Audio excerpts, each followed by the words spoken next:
plausível, ele estava doente, né? Ele estava andando lá no metrô, lá em cima das obras do metrô de São Paulo, aí ele caiu dentro do buraco, não pôde comparecer à audiência.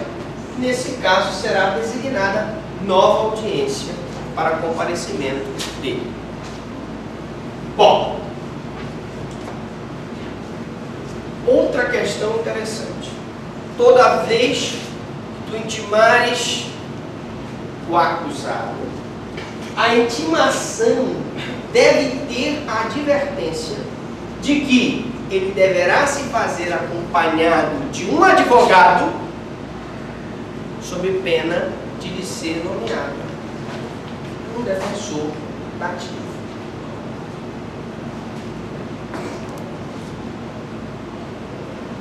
Agora sim, chegamos na situação de violência doméstica. Eu queria especial atenção de vocês para essa questão aqui da violência doméstica.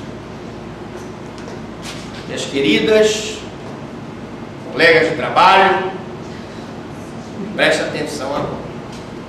Olha só. Em situações de violência doméstica, violência perpetrada contra a mulher, eu não estou falando aqui de homossexual, eu não estou falando de relacionamento, né, entre homossexuais, eu estou falando de violência perpetrada contra a mulher. Antigamente, se o homem agredisse a mulher, dependendo da situação, se fosse via de fato, se fosse lesão corporal leve, esse procedimento era feito pelo juizado especial.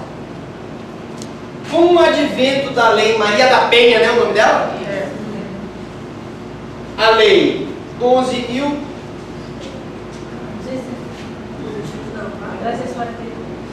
é 11.343, é isso mesmo? Eu acho que está errada essa lei. É 275, não? Confirme aí. A Lei Maria da Penha. Pronto. A Lei Maria da Penha. O advento da Lei Maria da Penha é 40. Então coloquem aqui, por gentileza, o zero. Coloque o zero. Com o advento da Lei Maria da Penha, essa situação de violência doméstica não é mais crime de menor potencial ofensivo. Por quê? Porque a pena mínima, a pena mínima desse crime aqui, ela ultrapassa 3 anos. Portanto, no caso de violência doméstica contra a mulher, não se aplica os dispositivos do juizado especial. Nem audiência preliminar, nem composição civil, nem transação penal. Beleza? Queria dizer para vocês que essa situação que recomenda-se as partes sejam encaminhadas a atendimento por um grupo de trabalho habilitado, isso aqui é uma ideia que nós temos lá no Canadá. No Canadá, quando o casal começa a brigar, eles chamam o casal para um tratamento psicológico, porque problema de briga de marido e mulher é problema, na maioria das vezes, relacionado com problemas psicológicos entre o casal. E aí eles lá no Canadá recebem esse tratamento com pessoas habilitadas. E eles trouxeram essa ideia para o Brasil. Professor, agora, depois da Lei Maria da Penha, passou a ser competência é competência do juízo. Que nós vamos agora ter a criação das varas de violência doméstica. Nós vamos ter as promotorias de violência doméstica e as varas de violência doméstica. E juízes especializados da justiça comum, da vara de violência doméstica, que vão julgar essas causas. Tá? Bom, e o acordo civil? O acordo civil nós já sabemos que no acordo civil, por ocasião do acordo civil,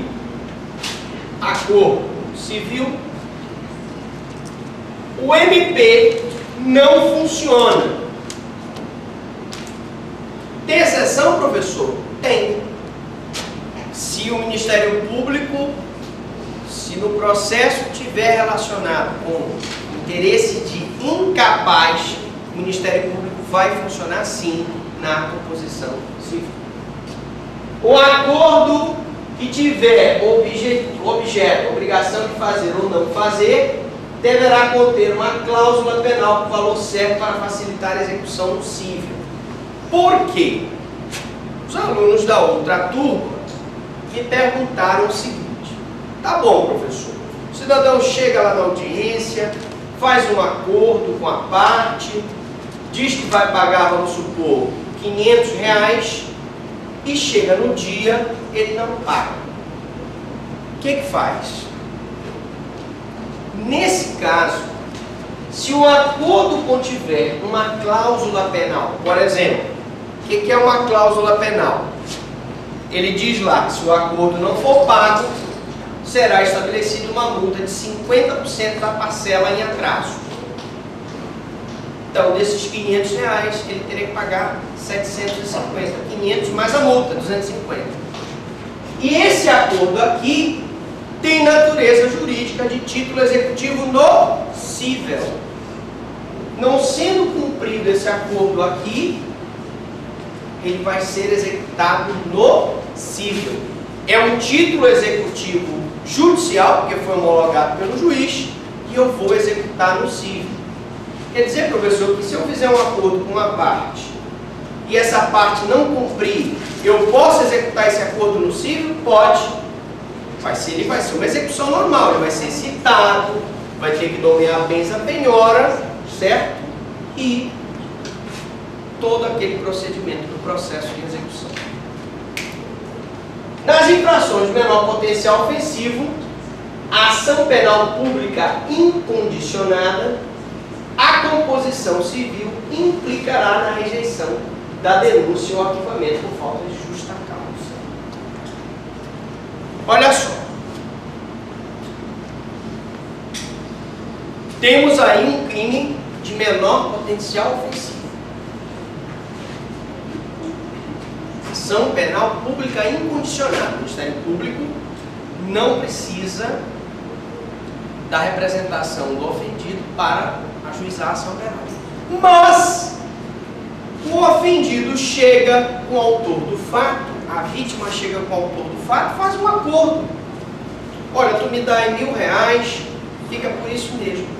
A partir do momento que esse acordo é homologado, é aceito, é assinado, existe justa causa para o ajuizamento de uma ação penal? Não, gente. Porque a lide já foi resolvida através de acordo. Então o Ministério Público não tem por que ajuizar a ação penal. Essa expressão conciliação, ela abrange tanto o acordo cível quanto a transação penal. Mas a transação penal, nós só vamos falar na aula que vem. Durante aí que nós não vamos ainda entrar na transação penal. Beleza? O prazo, atenção, quando a lei 9.099 saiu em 95, as pessoas tinham um prazo decadencial de 30 dias contado da intimação da vítima para oferecer a representação. Professor, se elas não oferecessem a representação, o que acontecia? Simplesmente, por falta de representação, ela decaía do direito dela e o processo era arquivado. A vítima só podia desistir, preciso se dizer, em juízo. Não podia haver a desistência. Professor, mas se a vítima comparecesse na delegacia e dissesse para o delegado que ela queria desistir do processo, o delegado poderia pegar por escrito e encaminhar para o juízo. O início do prazo para o exercício da representação do ofendido começa a contar do dia do conhecimento da autoria do fato. Ele tomou conhecimento da autoria do fato, começa a contar o prazo para sua representação. Por que isso aqui é importante? Porque se tu fores vítima de um crime de menor potencial ofensivo, tendo conhecimento da autoria do fato, do autor, e não tomares as providências no prazo de 6 meses, Babau escreveu, não leu, o pau comeu, você dançou. Beleza? Porque aqui é um prazo decadencial.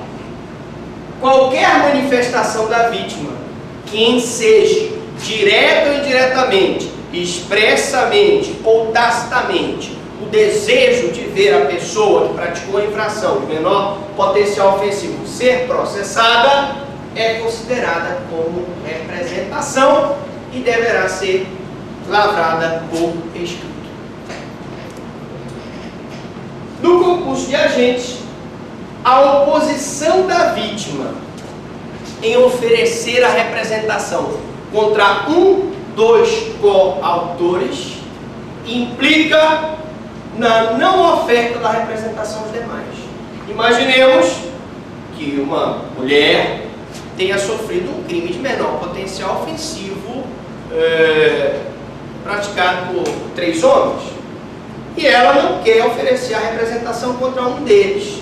Nesse caso, por analogia ao artigo 49 do Código de Processo Penal, se ela não ofertar a representação contra um deles, aproveitará os demais. Vocês já ouviram falar nisso? Né? Até o recebimento da denúncia é possível declarar a extinção da punibilidade do autor do fato pela renúncia expressa da vítima ao direito de representação.